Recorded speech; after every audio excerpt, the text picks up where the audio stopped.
Don't shake the hand. Don't shake the hand. So the next question I'm gonna ask. I think Joanne doesn't know, but I do.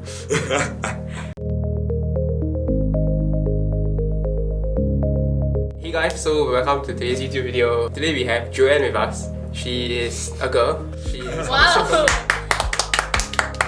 Yeah, good job, me. Yeah, for a moment I thought she was a guy, I couldn't tell. It's not very nice. It's facts. She also happens to be a sociology student. Oh, And on a scale of 1 to 10, how much do you know about anything finance related? I think the closest I get to finance is like my wallet and my bank account. So 1 to 10. Okay, if 10 is like you guys, I would be a humble 2.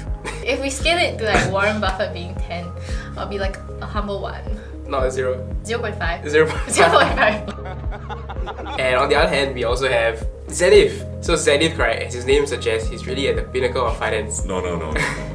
He is part of SMU Student Managed Investment Fund. Very hard to get in. He also is internally at a current family office and he has been at a private equity firm before. So he's your go-to fin bro for everything. He claims to be able to get an A+ on Finance 101 with both eyes closed. So that's just the kind of quality we're talking about. And as you all know, I work in the financial industry. So today, to kick things off, I'm just gonna ask Joanne a quick question. Oh no. So the first question, is, before we turn you into a FINSIS, right, what are some stereotypes that you have of fin bros? Handsome. Seriously. Have you? Okay, no. Have you seen Porsche? Look at that, man. Okay, maybe Porsche lah. Porsche lah. Okay. I think they also carry very interesting bags, you know? From a mile away you can spot them. Do you guys want to show them your bag? Okay, so this is Zenith's amazing bag. When you show the camera. Look at this! Okay, Paul, show them your bags. This is... This. Look very similar. It's not a bag, it's a briefcase. Okay. These are exclusive briefcases. Inside them, are insider information documents. It's very important briefcases. It's true. In my bag right now, there is the only thing of importance is a pencil case. That's it. No! God, please, no! So it's just a facade. But okay, so those are the 2 stereotypes that you have. I didn't say handsome. He said handsome. Okay, what else? Come on. What other stereotypes do you know? The networking. Yes, very persistent. Not a bad thing. Nice to meet you, I'm Zen. Hey. Don't shake the hand. Don't shake the hand. Move on. Like, why bother with finance? Why bother with finance? My body finance. What about you, Porsche? Okay, so personally for me, I think that finance was very, very important simply because of what's happening right now. So you know, with inflation, everything is getting very expensive, and I think finance is very important to be able to understand how we can grow our money at a rate that matches inflation or ideally beats it.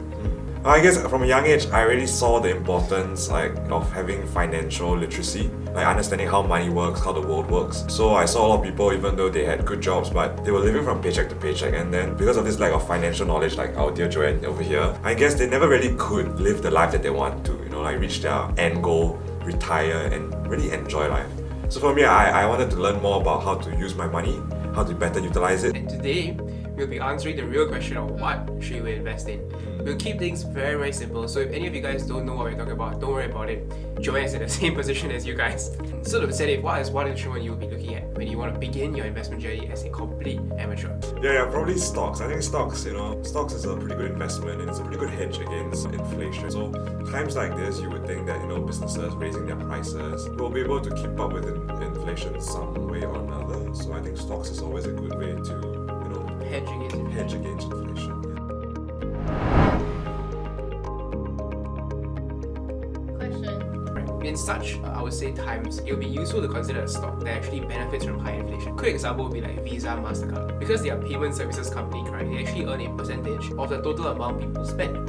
And as Zenith mentioned, if prices are going up, the same 3% that they charge merchants, for instance, would naturally mean that they earn more. So these are companies that actually benefit from an inflation high environment. The other companies that obviously suffer, and you want to pick your company wisely. So always ask us. No, don't ask us. I always ask Zenith. No, don't ask me. Wait, no. I want to get accountability for anything.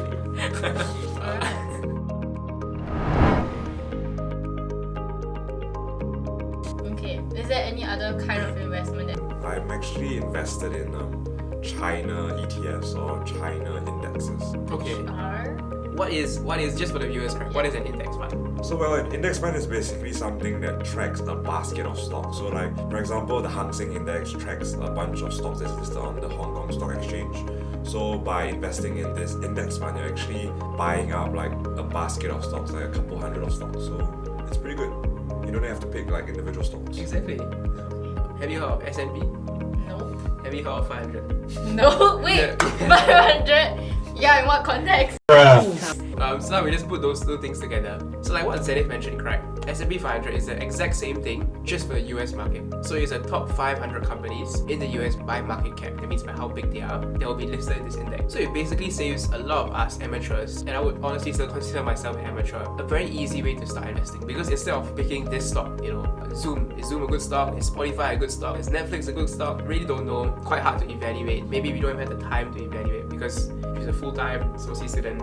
Then index funds is something you can consider, so you get a diversified portfolio without putting in much effort. Yeah, man, I gotta go back to my good friend Warren Buffett again. Go for it. Yeah, my good friend, he always talked about, dollar cost averaging. So that means he always believed that, a lot of fund managers, active fund managers, aren't able to, even beat these indexes, So if you were to buy indexes over a period of 10 years, you would generally earn money as well as outperform a lot of people who actually do it for a full-time living. Correct. So it's actually not such a bad idea after all. It is.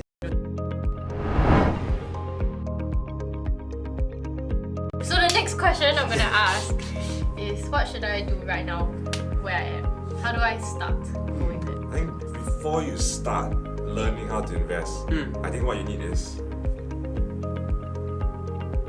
yes, that's right. Without money, how are you going to invest in anything? So I guess having good saving habits, to save some money where you can invest it is important. So I think that's part of financial literacy, knowing how much money you're spending every month, how much money you're earning every month, and then what you actually set aside for saving. I think Poshan, do you have any advice on how we should go about, saving money and investing? So I think that's a very, very important thing. For a lot of the people that I meet, correct, who want to start investing, actually, the one thing I realized is they didn't do proper goal setting before. Okay. So goal setting is actually very important. Do you all go to the gym? I think Joanne doesn't know, but I do. So even for those of you who go to the gym, correct, you all need a goal in mind. I want to lift X kg by a certain day, and then we work towards it, correct? And I think the same thing applies to investing. So before you enter any investment, you must factor in what resources you have available right now. So how much capital you have. What is the goal of this? Is it a long-term investment? Do I need the money the next 2 years? Because if you do, chances are it probably isn't a good idea to invest it. And also ascertaining your risk appetite. What happens if this goal doesn't work out? Anyway, click here for part 2 of the video, and then click here to subscribe to Posh's channel. Bye! Bye!